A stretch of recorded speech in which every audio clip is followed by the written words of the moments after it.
어떤 생각들은 나의 세계가 된다. 이충영. 행복이 무엇인지 혼자서는 알아낼 수 없는 이유. 언어는 여러 길로 이루어진 미로다. 한쪽으로 들어가 나가는 길을 알다가도 다른 쪽으로 들어가 똑같은 자리로 가면 더는 나가는 길을 모른다. 루트비히 비트겐슈타인. 철학적 탐구. 인간의 개념이 오래된 도시처럼 발전해왔다면? 오래된 도시는 틀림없이 복잡하게 생겼다. 누군가 도시의 구조를 처음부터 완전히 깔끔하게 계획하고 강력한 법을 통해 그 구조가 절대 흐트러지지 않게 규제하는 게 아니라면 도시는 시간이 지날수록 복잡해질 수밖에 없다. 시간이 흐르면서 사람들의 필요에 따라 이 길과 저 길이 이어붙고 건물이 없던 자리에 건물들이 들어서고 새롭게 떠오르는 지역과 옛날의 중심지 역할을 하던 지역이 연결되는 등 다양한 변화와 발전을 겪으면서 도시는 점점 처음에 단순하던 모습과 거리가 멀어지게 된다. 그런 과정을 거치다 보면 어느 시점부터는 어디가 도시의 시작이고 어디가 끝인지, 어디가 중심이고 어디가 외곽인지, 이웃 도시와의 경계가 정확히 어디인지 모르게 된다. 물론 행정구역이나 시청의 서류 또는 교과서에 등재된 정보로는 도시의 지리적인 경계가 명확히 나뉘어 있을 것이다. 하지만 그건 서류상 필요에 의해 인위적으로 세워진 경계일 뿐 실제 사람들이 살아가는 모습이나 사람들의 의식을 들여다보면 도시의 여러 경계가 명확하지 않다는 걸 알 수 있다. 도시 A와 도시 B의 경계, C동과 D동의 경계, 시내와 외곽의 경계 등은 결코 칼로 자르듯 명확하게 규정되어 있는 것이 아니다.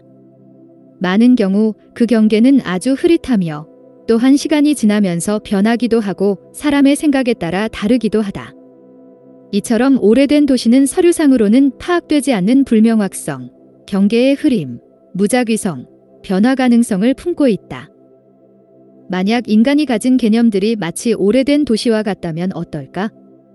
다소 무작위적으로 발전을 거듭해온 도시처럼 인간이 가진 개념들도 불명확한 경계와 변화 가능성을 품고 있는 것이라면 어떨까? 예를 들어서 행복이라는 개념이 그렇다면? 사랑, 인간, 정의, 자유라는 개념이 그렇다면? 만약 이러한 개념들이 모두 오래된 도시처럼 무작위적인 변화의 가능성에 노출되어 있고 군데군데 경계가 흐릿한 부분을 수두룩하게 갖고 있다면 어떨까? 그나마 이런 개념들은 변화의 가능성과 연결시키기 어렵지 않은 편이다. 사람마다 이 개념들의 의미를 다르게 생각하기도 하고 역사를 봐도 이런 개념들의 뜻이 계속해서 변화해왔다는 걸 쉽게 알 수 있기 때문이다. 그런데 만약 숫자와 같은 개념도 그렇게 변화에 노출되어 있다면 어떨까? 마치 도시 안에서 새로운 길과 오래된 길이 연결되고 건물들이 지어지고 허물어지듯이 이런저런 의미들이 추가되고 사라지는 과정을 무수히 거치며 다소 불규칙적으로 발전해온 것이라면 어떨까? 인간의 언어를 명확하게 사용할 수 있는가? 오스트리아 출신의 철학자 루트비히 비트겐슈타인은 인간의 언어를 오래된 도시에 비유한 바 있다. 그는 언어가 세상에 존재하는 것들을 표현하기 위한 것이라는 생각에 반대했다. 우리는 흔히 언어가 세상에 존재하는 것들에 대한 묘사라고 생각한다. 예를 들어서 꽃이라는 말은 내가 눈으로 볼 수 있는 그 꽃에 대한 표현이고 인간이라는 말은 나와 다른 사람들을 가리키는 표현이며 숫자 1은 수 1에 대한 표현이다. 언어를 바라보는 이러한 관점에서는 가리켜지는 대상과 그 대상을 가리키는 언어 표현의 사이의 관계가 가장 중심적인 것이 된다. 그리고 그 관계를 우리는 의미라고 부른다.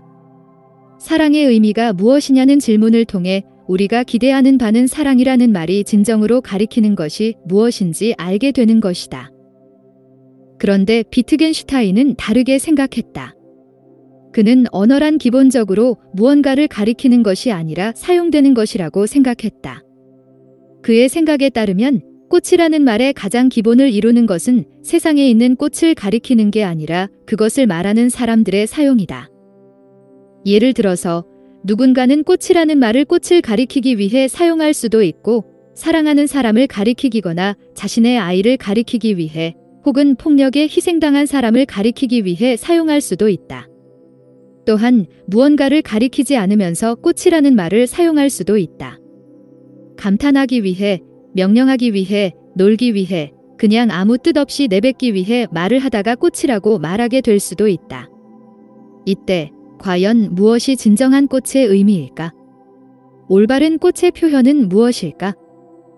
비트겐슈타인은 애초에 말의 진정한 의미와 올바른 사용 같은 건 없다고 생각했다. 그는 언어란 사람들이 그것을 사용하면서 무수히 많은 새로운 의미들이 덧붙여지고 기존의 의미들이 사라지는 과정을 거듭하면서 발전하는 무언가라고 생각했다.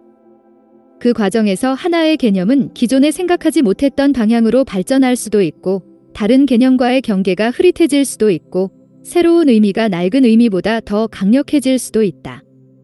마치 오래된 도시의 모습처럼 말이다. 그는 이렇게 말한다.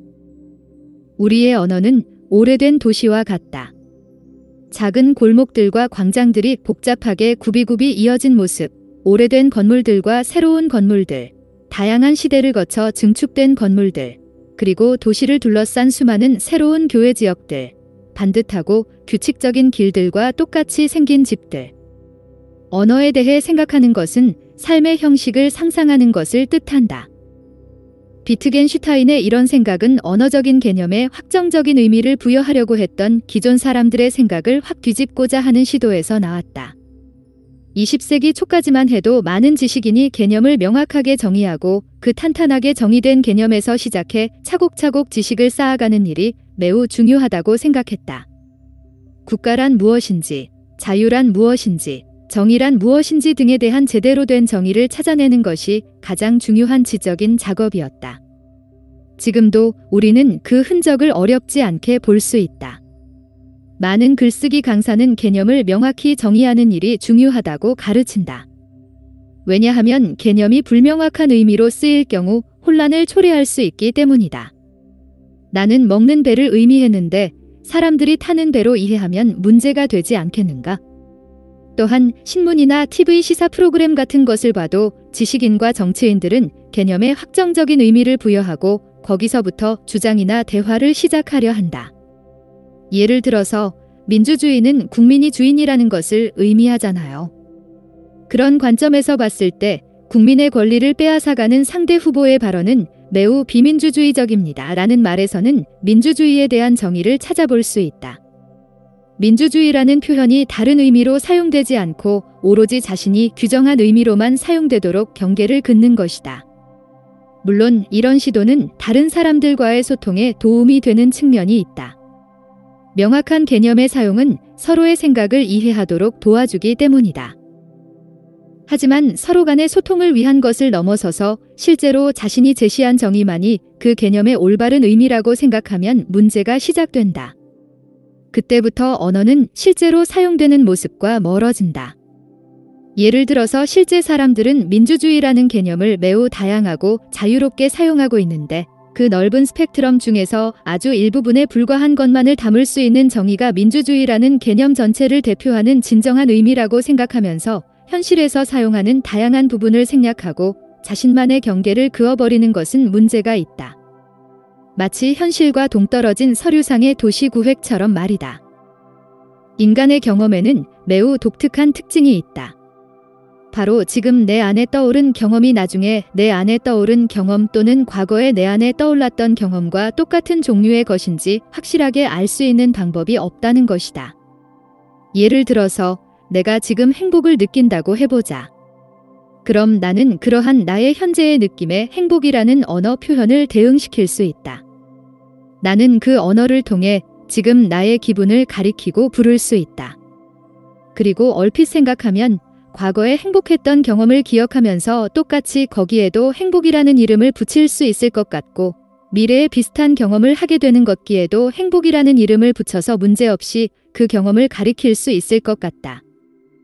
그러나 우리가 똑같이 행복이라고 이름 붙인 그 각각의 경험들이 얼마나 비슷한지, 과연 똑같은 이름으로 불릴 정당성이 있는 건지 확실하게 판별할 방법이 없다. 내가 과거를 잘못 기억해서 지금과 매우 달랐던 경험을 지금의 행복과 비슷하다고 착각하는 것일 수도 있다. 또한 미래의 어떤 상황에서 지금과 아주 비슷한 것을 느끼는데 별로 주의를 집중하지 않아서 그게 행복인지 모르고 지나칠 수도 있다. 심지어 인간의 내적인 경험은 결코 다른 사람들과 완전히 공유될 수 없고 기본적으로 오직 나 혼자만이 안다. 따라서 다른 사람들이 행복에 대한 나의 내적인 경험을 판별해 줄 수도 없다. 나는 오직 나 자신만의 능력을 사용해서 여러 경험이 진정으로 행복이라 불리기 합당한지 아닌지를 판단해야 한다. 그런데 내 능력 안에서는 무엇이 진짜 행복한 경험인지를 알 길이 없다. 가만히 내 경험을 들여다보고 있으면 행복은 생겨났다가도 사라지고 과연 행복인지 아닌지 명확하게 알 수 없는 수만 가지의 느낌이 몰려왔다가 떠나가기를 반복하기 때문이다. 이로부터 알 수 있는 것은 행복의 의미가 결코 나의 내부적인 경험에 의해 결정되지 않는다는 것이다. 그보다 행복이라는 개념은 사람들 사이에서 사용되면서 의미를 획득해가고 잃어간다. 비트겐슈타인은 이런 과정을 언어놀이라고 불렀다. 누군가가 자신이 행복하다고 말하면 그에 대해 다른 사람들은 다양한 반응을 보인다. 그래, 행복해 보이네 라고 긍정할 수도 있고, 아니, 너 안 행복해 보여 라고 부정할 수도 있으며, 그래서 라고 물어볼 수도 있다. 다양하게 오고 가는 소통의 연속에서 우리는 행복이라는 개념을 언제 사용해야 될지를 익힌다. 그리고 그 규칙은 확정적으로 고정된 게 아니다. 사람들이 개념을 사용하는 과정에서 그 개념의 사용 규칙은 얼마든지 변할 수 있다. 더 정확히 말하자면 애초에 명확한 규칙 같은 것은 정해져 있지도 않다. 사람들은 서로 대략적으로 의미가 통하는 맥락 속에서 특정한 개념을 사용한다. 그 방식은 아주 다양할 수 있다. 어제까지는 지구상에 단 한 명도 행복이라고 생각하지 않았던 것을 오늘은 누군가가 어떤 이유로 인해 행복이라고 부를지도 모른다. 그렇게 다양한 방향으로 한 개념이 사용되다 보면 그 맥락이 조금씩 변화하기도 한다. 아니, 개념이 가진 맥락은 처음부터 끊임없는 변화에 노출되어 있으며 단 한시도 고정되었던 적이 없다. 이런 이유 때문에 나는 굳이 무엇이 행복인지 정확히 알지 않고도 행복이라는 말을 얼마든지 사용할 수 있다. 더 정확히 말하자면 행복의 의미는 애초에 존재했던 적이 없다. 절대적인 개념의 언어는 존재하지 않는다. 다른 언어적 개념들 역시 마찬가지다. 개념의 의미는 누군가 이미 정해놓은 것 또는 내가 임의로 결정할 수 있는 무언가가 아니라 사람들이 사용하면서 항상 새롭게 생겨나고 사라지는 것이다. 자유가 무엇인지, 의미가 무엇인지, 꽃이 무엇인지, 지식이 무엇인지, 과학이 무엇인지 등을 결정해 줄 수 있는 확실한 규칙 같은 건 없다. 비트겐슈타인은 예를 들어서 언어라는 개념이 형성되는 과정을 다음과 같이 설명한다. 우리가 언어라고 부르는 모든 것에 공통적으로 들어있는 것이 무엇인지 보여주는 대신 나는 말한다. 이 전어라고 불리는 현상들에는 이 모두에 대해 하나의 단어를 사용하도록 해주는 공통적인 단일한 무언가가 전혀 없다. 그보다 이 현상들은 서로 많은 다양한 방식으로 친척 관계를 맺고 있다. 그리고 이 친척 관계 혹은 여러 친척 관계들 때문에 우리는 이 모든 현상을 전어라고 부른다. 비트겐슈타인의 언어놀이가 우리에게 알려주는 중요한 메시지는 언어적 개념들에는 결코 고정된 본질적인 의미가 없으며 결국 개념의 의미를 만들어주는 것은 다른 사람들과 함께 삶을 공유하면서 흐릿하고 대략적인 연관관계를 바탕으로 그 말을 사용하며 소통하는 과정이라는 것이다. 그런데 우리는 가끔씩 말의 사용에 너무나 익숙해진 나머지 그 말이 가리키는 대상이 고정되어 있다고 착각한다. 행복, 사랑, 자유의 의미가 서류상의 신도시 구획처럼 깨끗하게 확정되어 있다고 생각하는 것이다. 그리고 내가 생각하는 의미와 다른 의미로 그 말을 사용하는 사람들에게 틀렸다고 비판한다. 물론 이런 반응은 정당한 것이다. 이런 반응 역시 언어놀이의 한 형태다. 우리는 자기 자신이 언어를 사용하는 방식이야말로 적합한 것이고 다른 사람들의 방식은 부적합하다고 주장함으로써 논쟁과 토론을 만들어낸다. 이런 경쟁 구도 안에서 나의 언어 사용 방식이 관철되기도 하고 내가 패배해서 다른 사람이 제안한 방식의 영향력이 더 커지기도 한다. 이런 과정에는 문제가 될 것이 없다. 그런데 만약에 우리가 이런 토론의 구도를 넘어서서 언어 표현의 의미가 아예 언어놀이와 무관해질 수 있다고 생각한다면 문제가 된다. 우리는 가끔 이런 오류를 범한다. 내가 알아낸 개념의 의미가 절대적이라 생각하고 내가 확정지은 개념의 의미가 다른 사람들과 무관하게 유효하다고 생각한다.